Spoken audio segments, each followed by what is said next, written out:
اللہ تعالیٰ جل شانہ نے قیامت کے دن کی قسم کی تو ساتھ نفس لوامہ کی بھی قسم کی۔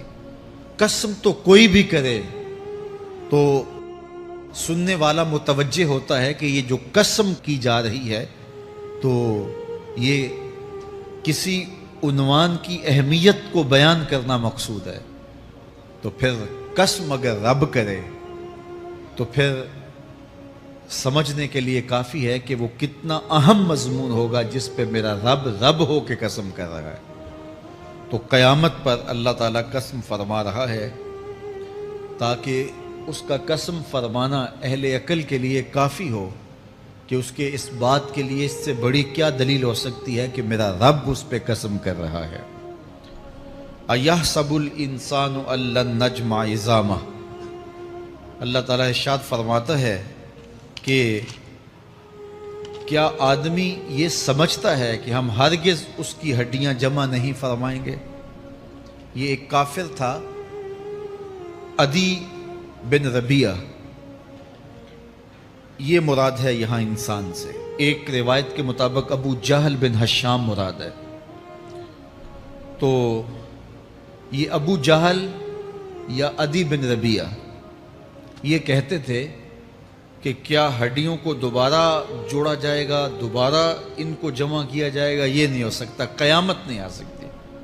وہ کہتے تھے یہ جہاں ہے بس ختم ہو جائے گا کام تمام، لہٰذا جو عزت پانی ہے، جو لذت حاصل کرنی ہے، جو عیش و عشرت کرنی ہے، جو کچھ کرنا ہے اسی جہان میں کر لو۔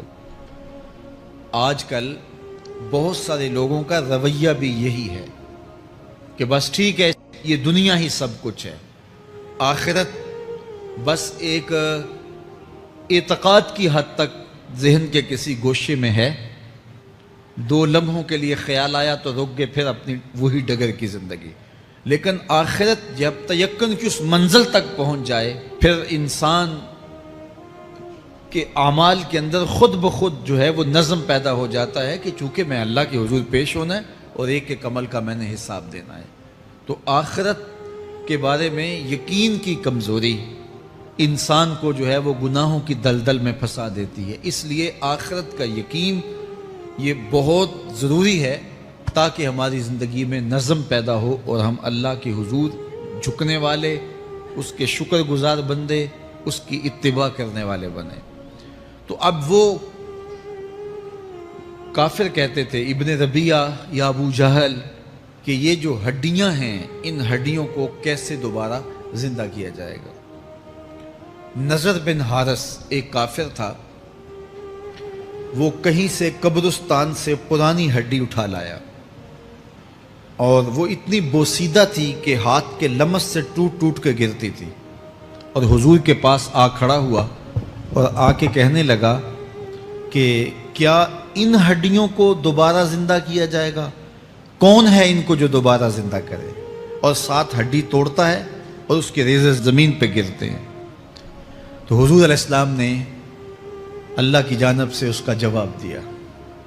ذرا قرآن پڑھیے، سورہ یاسین کا آخری رکوع ہے، وَضَرَبَ لَنَا مَثَلًا وَنَسِیَ خَلْقَهُ قَالَ مَن يُحْیِی الْعِظَامَ وَهِیَ رَمِیمٌ۔ اب وہ باتیں کرنے لگ گیا ہے، اس کی زبان بولنے لگی ہے، اب کہاوتیں ہمارے لیے لاتا ہے، اور کیا کہتا ہے؟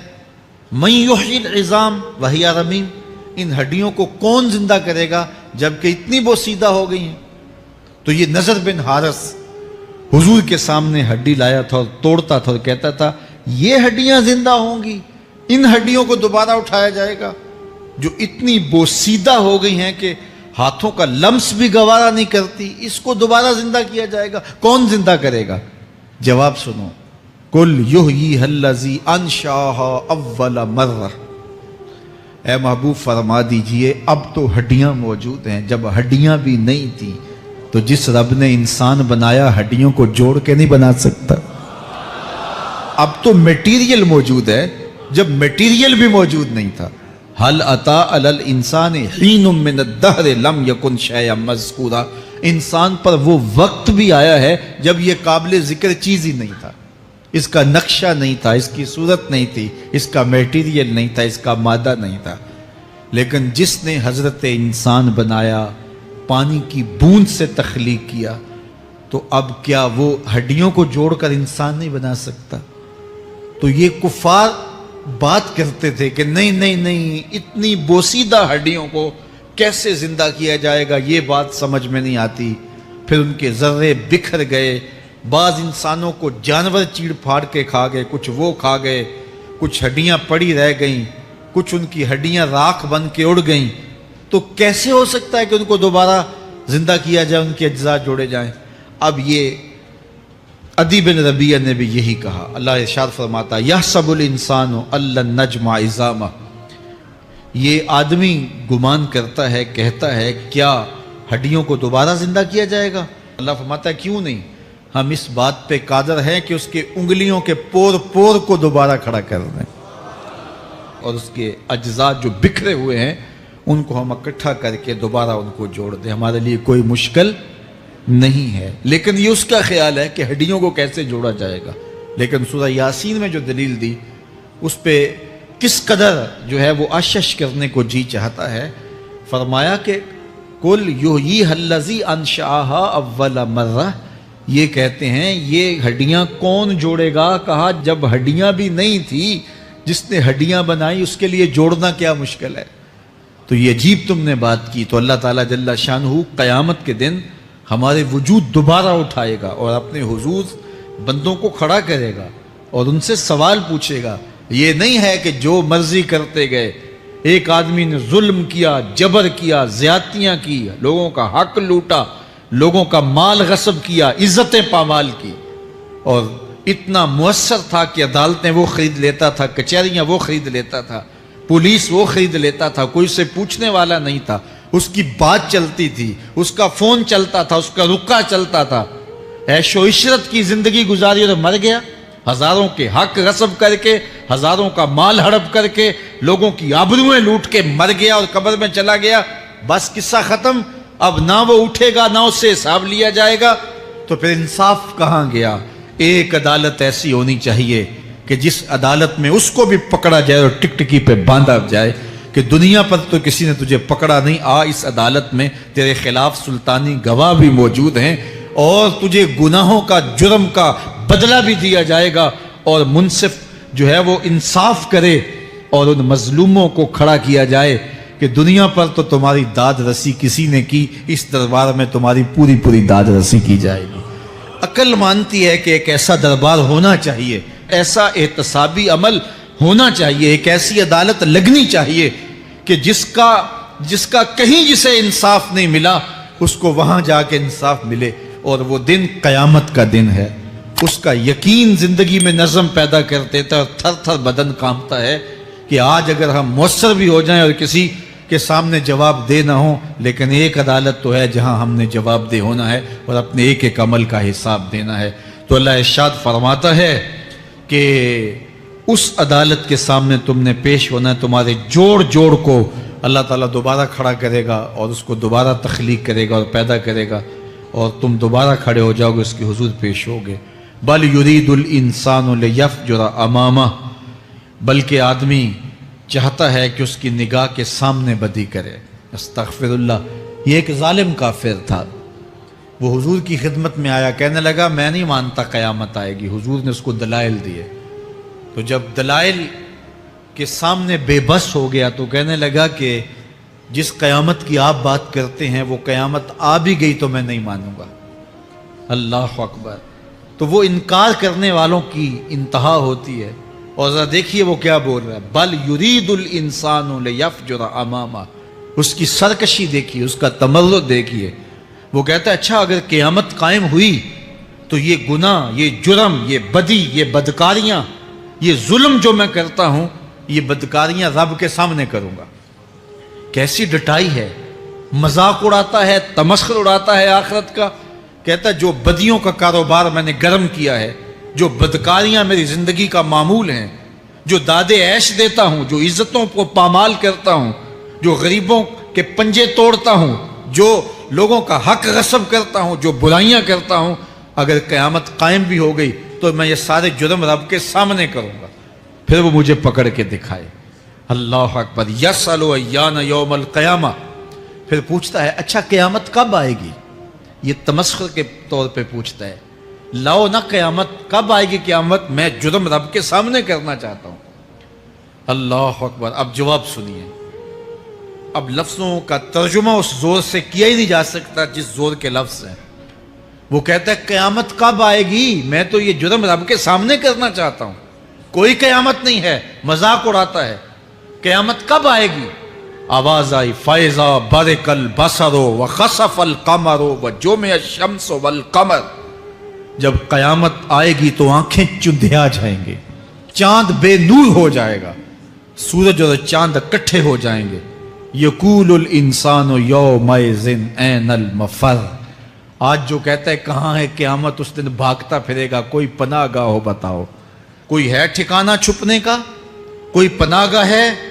کلا لا وزر، آواز آئے گی کوئی ٹھکانہ نہیں ہے، آج کوئی ٹھکانہ نہیں ہے۔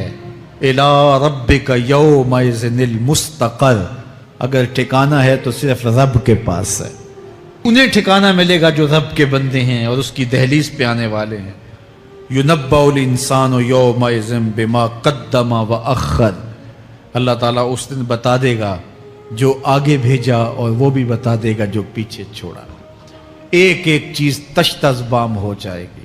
یوم تبلی السرائر فما لہ من قوت ولا ناصر، اللہ فرماتا ہے سارے راز کھل جائیں گے، جو بند کمروں میں جرم کیے، داد عیش دیتا رہا، وہ بھی کھل جائیں گے، اور پھر کوئی طاقت نہیں ہوگی، کوئی زور نہیں ہوگا، کوئی زر نہیں ہوگا جو اس کو بے نقاب ہونے سے بچا سکے۔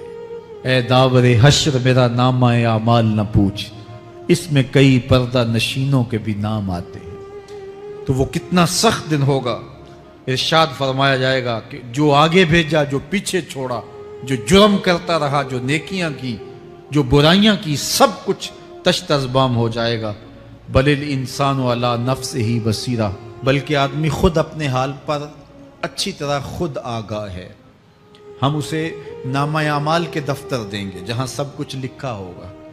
قرآن بتاتا جب نامہ اعمال سامنے آئے گا تو وہ بے ساختہ پکار اٹھے گا، ما لہذا الکتاب لا یغادر صغیرۃ ولا کبیرۃ الا احصاها، ہائے اس کتاب کو کیا ہوا، اس نے چھوٹی بڑی کوئی بات نہیں چھوڑی، سب کچھ لکھ دیا۔ نامہ اعمال سامنے ہوگے، زمین بولے گی، ہاتھ پاؤں بولیں گے، فرشتے بولیں گے، کرامن کاتبین بتائیں گے یہ کیا کیا جرم کرتا رہا، کیا کیا گناہ کرتا رہا۔ تو اس دن ہر شے سامنے آ جائے گی، تو یہ تو ثبوت ہوں گے ہی ہوں گے، لیکن اللہ فرماتا ہے ثبوت تو اپنی جگہ، لیکن بل الانسان علی نفسہ بصیرہ، کیا انسان کو خود نہیں پتا کہ وہ کہاں کھڑا ہے؟ اس کو اپنے جرائم کی فہرست خود یاد ہے، اس کے ضمیر پہ خود اس کا بوجھ موجود ہے، اسے یہ نامہ اعمال نہ بتاتے، فرشتے نہ بتاتے، پھر بھی اسے پتا تھا کہ میں کیا ہوں اور کہاں میں نے جرم کیا ہے۔ وَلَوْ أَلْقَى مَعَاذِيرَهُ، اللہ اکبر، اگر اس کے پاس جتنے بہانے ہوں سب لا ڈالے، جب بھی کوئی اس کا بہانہ نہیں سنا جائے گا۔ قیامت کا دن ہوگا، دنیا کے اوپر تو بہانوں سے انسان بچ نکلتا ہے، کوئی جھوٹ بول لیا، کوئی جھوٹا گواہ پیش کر دیا، کوئی مکر کر لیا، کوئی رشوت چل گئی، کوئی سفارش کام آ گئی، کوئی بہانہ تراش لیا، بات کو توڑ موڑ کے پیش کر لیا۔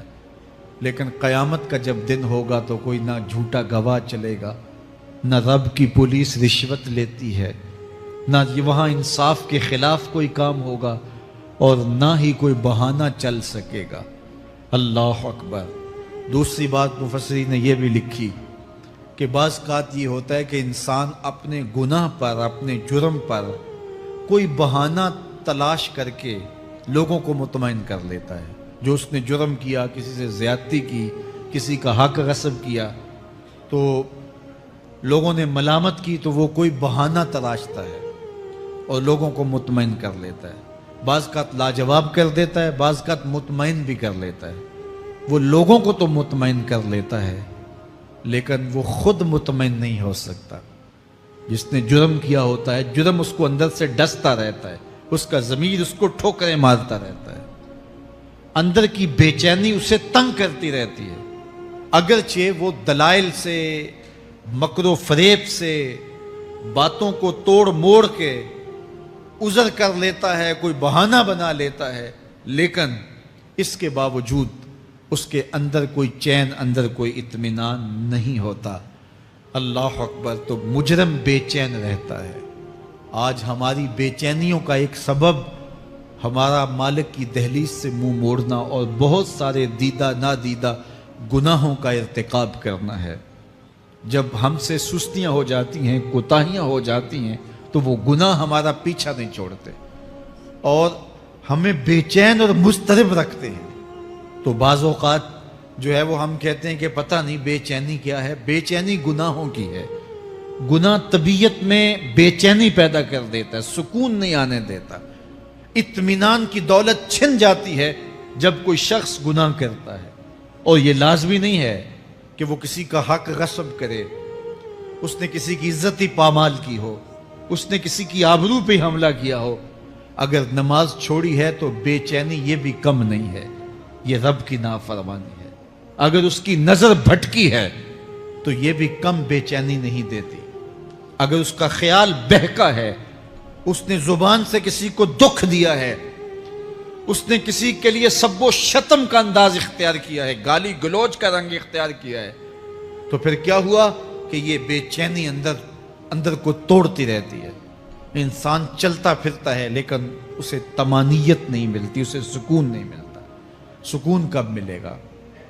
سکون تب ملتا ہے جب کسی سے زیادتی کی ہو تو اس سے جا کے معافی مانگ لی جائے، اور اس لجاجت کے ساتھ معافی مانگی جائے کہ وہ مجبور ہو جائے معاف کرنے پہ، تو پھر اندر طمانیت اتر جاتی ہے۔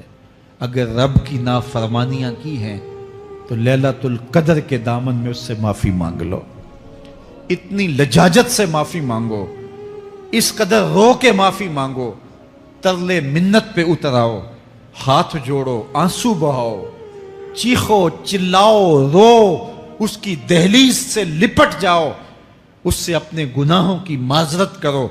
جب مالک نے معاف کر دیا، اندر کی ساری بے چینیاں مٹ جائیں گی، دل کو قرار مل جائے گا، دل کو تسکین نصیب ہوگی۔ تسکین اس کی دہلیز سے تمہیں ملے گی، یہ اندر سے پھوٹتی ہے، باہر سے نہیں آتی ہے۔ تسکین کے قافلے اندر ہی اترتے ہیں، اندر سے اس کے سوتے پھوٹتے ہیں، اس کے چشمے پھوٹتے ہیں۔ ہم باہر سے ڈھونڈتے ہیں، باہر سے تسکین نہیں ملتی، یہ اندر سے آئے گی۔ اس لیے اس دل کے اوپر لگے ہوئے میل کچیل کو، غلاظت کو دور کر لو اور کھرچ دو دل کے اوپر پڑے ہوئے جتنے بھی زنگ ہیں، تو پھر نتیجہ کیا ہوگا؟ دل ستھرا ہوگا، مصفا ہوگا، مزکا ہوگا، تو پھر دل پر نور ہوگا، تو پھر آپ کو زندگی گزارنے کا لطف اور سرور اور مزہ آنے لگ جائے گا۔ تو انسان جب دلیلیں تراشتا ہے، اس سے بعض اوقات اپنے آپ کو بھی مطمئن کرنے کی کوشش کرتا ہے، اوروں کو بھی مطمئن کر لیتا ہے، لیکن حقیقت میں اطمینان نہیں ہوتا، وہ بے چینی ہوتی ہے۔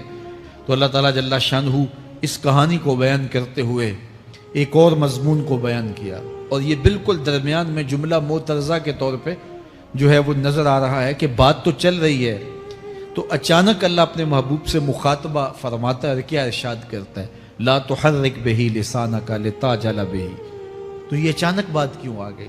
اصل بات یہ تھی کہ جب وحی نازل ہوتی تو آقا کریم علیہ السلام ہمہ تن گوش ہو کے اس وحی کو سنتے، پھر اس کو محفوظ کرنے کی فکر ہوتی کہ جو میں نے سنا ہے وہ اچھی طرح مجھے یاد ہو جائے، اور پھر آقا کریم علیہ السلام کی تیسری فکر یہ ہوتی کہ اس کے جو معارف ہیں، اسرار ہیں، اور اس کے جو ثمرات ہیں، اس کی جو تفصیلات اور نکلنے والے اس کے نتائج ہیں، وہ بھی اچھی طرح جو ہے وہ میں سمجھ پاؤں۔ تو یہ تین مشقتیں بیک وقت حضور گوارا کر رہے ہوتے۔ اب قیامت کا ہولناک منظر جو پیش کیا گیا، اور پھر انسان جب اپنے رب کی نافرمانی کرتا ہے تو جو اس کا حال ہوتا ہے، تو یہ سارے مضامین کو اللہ کے محبوب سن رہے تھے۔ حضور کے قلب اطہر پر گرانی آئی، اور میرے رب کو کیسے گوارا تھا۔ جو حضور سن رہے تھے جلدی جلدی اس کو زبان پہ لانا چاہ رہے تھے تاکہ وہ اچھی طرح ازبر ہو جائے، لیکن اللہ نے محبوب کی اس مشقت کو دیکھا تو فرمایا لا تحرک بہ لسانک لتعجل بہ۔ محبوب آپ اپنی زبان کو جنبش نہ دیں، آپ جلدی کرتے ہیں تاکہ وہ جو میں نے سنا ہے وہ میری زبان پہ آ جائے۔ ان علینا جمعہ و قرآن، یہ ہمارے اوپر ہے، ہم آپ کے دل میں جمع بھی کریں گے، جو آپ کو سکھایا ہے وہ آپ کو یاد بھی رہے گا، وہ آپ بھول نہیں سکیں گے۔ فَإِذَا قَرَأْنَاهُ فَاتَّبِعْ قُرْآنَهُ، اور جب ہم پڑھ لیں تو پھر اس کے بعد آپ اس کو دہرائیں پڑھیں۔ ثُمَّ إِنَّ عَلَيْنَا بَيَانًا، پھر اس کی تفصیل بھی ہمارے ذمہ ہے، اس کا بیان بھی ہمارے ذمہ ہے۔ اس سے وہ لوگ جو حجیت حدیث کا انکار کرتے ہیں اور پھر وہ کہتے ہیں کہ نہیں بس قرآن مجید کی آیات ہی ہیں، اس کے علاوہ اور کچھ نہیں ہے، وہ من اللہ نہیں ہے، تو یہاں غور کرنا ہے۔ ثم ان علینا بیانہ فرمایا گیا، پھر ہمارے اوپر ہے اس کا بیان جو آپ کو ہم القاء کریں۔ اور آقا کریم نے فرمایا، سنن نسائی کی روایت ہے، انما اوتیت القرآن ومثلہ معہ، مجھے قرآن دیا گیا اور قرآن جتنے اور علوم بھی میرے سینے میں رکھے گئے۔ تو صرف قرآن ہی نہیں اتارا گیا حضور کے سینے میں، حضور کے سینے میں بہت کچھ نازل کیا۔ حضور کا سینہ گنجینہ ہے اسرار و معانی کا، اور اللہ تعالیٰ جل شانہ نے اپنے محبوب کو بہت کچھ عطا کیا۔ یہ بیان کرنے کے بعد فرمایا، کلا بل تحبون العاجلہ وتذرون الآخرہ۔ اللہ اکبر، کوئی نہیں بلکہ یہ جو تم لوگ ہو اے کافرو، تم اس چیز کو پسند کرتے ہو جو بالکل نقد ہے، جو جلد ملنے والی ہے۔ دنیا کا سودا نقد ہے، دنیا کے نفع نقد ہیں، دنیا کی لذات نقد ہیں۔ شیطان کہتا ہے اب چوری کرو اب مال آئے گا، اب زنا کرو اب لذت ملے گی، اب ڈاکہ کرو اب امیر ہو جاؤ گے۔ تو دنیا کے سودے نقد ہیں اور آخرت کے وعدے ادھار ہیں۔ تو ارشاد فرمایا، بل تحبون العاجلہ، تم دنیا کی جو عاجل چیزیں ہیں، جو بالکل نقد سودے ہیں، تم ان کے پیچھے پڑتے ہو، وَتَذَرُونَ الْآخِرَةَ، اور آخرت کو چھوڑتے ہو۔ دوسرے مقام پہ ارشاد فرمایا سورہ الاعلیٰ میں، بل تؤثرون الحیاۃ الدنیا والآخرۃ خیر وابقیٰ، تم دنیا کی جیتی زندگی کو ترجیح دیتے ہو، حالانکہ آخرت بہتر بھی ہے اور دائمی بھی۔ میں آپ کی توجہ چاہوں گا، آخرت بہتر بھی ہے اور دائمی بھی، لیکن تمہاری ترجیح یہ دنیا ہے جس کی آخرت کے مقابلے میں کوئی حیثیت ہی نہیں ہے۔ حضور نے ارشاد فرمایا، اگر کسی کو جنت میں ایک کوڑا رکھنے کی جگہ مل جائے، ایک ڈنڈا رکھنے کی جگہ مل جائے، دنیا و ما فیہا کی دولتوں سے وہ زیادہ قیمتی ہے۔ 7 براعظموں پہ پھیلی ہوئی کائنات، سمندروں کی تہوں میں قیمتی موتی، پہاڑوں کے دامن میں قیمتی معدنیات، مالیاتی اداروں کے پاس سرمائے، لوگوں کے پاس دولت کے انبار، یہ سارے اکٹھے کر لیے جائیں اور ان کی قیمت لگائی جائے، اور جنت میں ایک ڈنڈا رکھنے کی جگہ، ایک عصا رکھنے کی جگہ، ایک کوڑا رکھنے کی جگہ، وہ جگہ پھر بھی زیادہ قیمتی ہے۔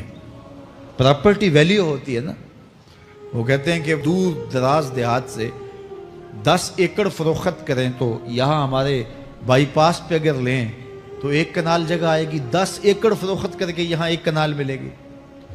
اور اگر آپ مزید اس کو فروخت کر کے مزید جو ہے وہ کسی مہنگے علاقے میں چلے جائیں تو ہو سکتا ہے 2 مرلے اس 10 ایکڑ کے مقابلے میں آئیں۔ تو اس طرح مختلف جگہوں کی پراپرٹی ویلیو ہوتی ہے۔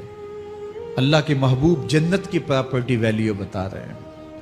7 براعظموں پہ پھیلی ہوئی کائنات کو ایک پلڑے میں رکھیں، پوری دنیا کے اندر جو سرمائے ہیں، جو ماضی میں سرمائے لوگوں نے خرچ کر لیے، جو حال میں موجود ہیں، جو آنے والے ادوار میں لوگوں کے پاس آئیں گے، قارون کا خزانہ اور سرمائے سارے اکٹھے کر کے ایک پلڑے میں رکھ دیں، جنت میں ایک عصا رکھنے کی جگہ پھر بھی زیادہ قیمتی ہے۔ تو پھر دنیا کی آخرت کے مقابلے میں قیمت کیا ہوئی؟ دنیا کی جنت کے مقابلے میں ویلیو کیا ہوئی؟ اور جنت میں سب سے کم جگہ کس کو ملے گی؟ جو سب سے آخر میں جائے گا۔ ظاہر ہے سب سے کم جگہ اسی کے پاس ہوگی جو سب سے آخر میں جہنم کے دھکے کھا کھا کے، رگڑے سہ سہ کے پھر آخر میں جنت میں جائے گا، سب سے تھوڑی جگہ اس کے پاس ہوگی۔ حدیث پاک میں آتا ہے، بخاری میں آتا ہے، حضور نے ارشاد فرمایا کہ جب جہنم سے آخری جہنمی نکالا جائے گا تو اللہ تعالیٰ اسے پوچھے گا بتا تیری کوئی آرزو، تو وہ کہے گا مالک یہ آرزو ہے، یہ آرزو ہے، مختلف آرزوؤں بتائے گا۔ اللہ فرمائے گا لکا ما تمنیتا، جو تو نے آرزو کی جا جا تجھے میں نے عطا کر دی، اب جنت میں چلا جا۔ تو اس کی تو توقع یہ ہوگی کہ سایہ دیوار جنت میں جگہ مل جائے تو غنیمت ہے، اور اگر جنت کے اندر جاؤں تو کوئی جھونپڑا مل جائے 2 مرلے کا تو وہ بھی کافی ہے۔ لیکن اللہ اسے کتنی جگہ دے گا؟ اللہ فرمائے گا جا جنت میں، تیرے لیے جنت میں دنیا سے 10 گنا جگہ ہے۔ 7 بر اعظموں کو 10 سے ضرب دے تو کہا کہ دنیا سے 10 گنا جگہ تیرے لیے۔ اس کو یقین ہی نہیں آئے گا، وہ کہے گا اتسخر وانت الملک، میرے رب تو بادشاہ ہو کے مجھ سے مذاق کر رہا ہے؟ اللہ فرمائے گا نہیں، تیرے لیے 10 گنا جگہ ہے، اور اس کے لیے 10 گنا جگہ ہوگی جو سب سے آخر میں جنت میں جائے گا۔ میں آپ کی توجہ چاہوں گا، جو آخری جنتی ہے اس کے پاس کتنی جگہ ہوگی، کتنی پراپرٹی ہوگی؟ آج تو 2 10 20 50 مربع کسی کے پاس ہوں تو وہ اتراتا ہوا چلتا ہے کہ میں اتنا بڑا ذمہ دار ہوں۔ جنت میں آخری جنتی کی جگہ کتنی ہوگی؟ دنیا سے 10 گنا جگہ۔ تو داتا گنج بخش علی حجویری کی جاگیروں کا عالم کیا ہوگا؟ بابا فرید الدین گنجے شکر کی جاگیروں کا عالم کیا ہوگا؟ پھر اصحاب رسول کی جاگیروں کا عالم کیا ہوگا؟ قیمتی کتنی جگہ کہ ایک ڈنڈا رکھنے کی جگہ مل جائے، دنیا و ما فیہا سے وہ قیمتی، اور وہ قیمتی جگہ دنیا سے 10 گنا جگہ اس کو دی جائے گی جو سب سے آخر میں جائے گا۔ تو مجھے بتائیے اس سے بڑا بے وقوف کوئی ہے جو آخرت کو برباد کر کے دنیا کا سودا کرتا ہے؟ بل توسرون الحیات الدنیا والآخرۃ خیر وابقا، کہا آخرت بہتر بھی ہے اور دائمی بھی ہے، نہ ختم ہونے والی زندگی ہے۔ تو یہاں بھی ارشاد فرمایا کلا بل تحبون العاجلہ وتذرون الآخرہ، تم نقد کے پیچھے دوڑتے ہو، آخرت جو ادھار ہے اس کی پرواہ نہیں کرتے ہو۔ یہ نقد تمہیں مل بھی جائے، پہلی تو بات ہے ملتی نہیں ہے، دنیا تمہارے آگے بھاگتی ہے اور تم پیچھے بھاگ رہے ہو۔ کچھ حصہ تمہیں مل بھی گیا تو وہ کتنے سالوں کے لیے؟ 60 سال 70 سال، یہ تو بڑی لمبی زندگی ہے۔ ہمارے ہاں 45 سال ایوریج نکالی گئی ہے۔ 60 سال بھی کوئی جی لے، 70 سال بھی کوئی جی لے، کیا حیثیت ہے آخرت کے مقابلے میں؟ آخرت کا ایک دن یوم حشر قرآن بتاتا ہے 50,000 سال کا ہوگا۔ 50 سال کا نہیں، 50-100 سال کا نہیں، 50,000 سال کا ایک دن۔ پھر اس کے بعد نا ختم ہونے والی زندگی، مینڈے کی شکل میں موت کو بھی ذبح کر دیا جائے گا، موت کو بھی موت آ گئی، اب موت نہیں ہے، نا ختم ہونے والی زندگی۔ اور جو جنت میں چلا گیا سب سے آخر میں جانے والے کی یہ جائیداد ہے۔ تو اصل زندگی تو آخرت کی زندگی ہے۔ کلا بل تحبون العاجلہ وتذرون الآخرہ، یہ تو ایک سودا ہے۔ اب اللہ تعالیٰ ایک اور چیز بتا رہا ہے، ذرا غور کیجئے۔ دنیا کی محبت دل میں ایسی پیدا ہو گئی کہ ہمیں سال کے بعد ماہ سیام میں مسجد میں آنا نصیب ہوتا ہے، اور ہم اپنی ہی دنیا میں مگن ہیں کہ یہی دنیا سب کچھ ہے۔ یہ کائنات بھی دیکھو، میرا رب بیان کر رہا ہے وجوہ یومئذ ناظرہ الی ربہا ناظرہ۔ وہ دن جب آئے گا تو جب بندے اس کے حضور حاضر ہوں گے جنہوں نے اپنی زندگی حزم و احتیاط سے گزاری ہوگی، رب کی اتباع میں، فرما برداری میں، اس کے حکموں کو پورے کرتے بسر کی ہوگی، پھر ان کو صلہ کیا ہوگا؟ اللہ فرمایا کچھ چہرے ہوں گے جو تر و تازہ ہوں گے، کھل کے گلاب ہو جائیں گے، چہرے منور اور تابہ ہوں گے۔ یہ اتنے کھلے کیوں ہوں گے؟ چہرے گلاب کیوں ہوں گے؟ الی ربہا ناظرہ، اس لیے کہ رب کا دیدار نصیب ہوگا۔ رب کا دیدار نصیب ہوگا تو چہرے کھل جائیں گے اور چہرے شگفتہ ہو جائیں گے، چہرے تر و تازہ ہو جائیں گے۔ یار کوئی پرانا دوست مل جائے اور آپ سخت صدمے کے ماحول میں ہوں تو اچانک اسے دیکھ لیں تو آپ کا چہرہ کھل جاتا ہے اور آپ کا چہرہ گلاب بن جاتا ہے، تو پھر کیا منظر ہوگا؟ دنیا کے تھکے ہوئے لوگ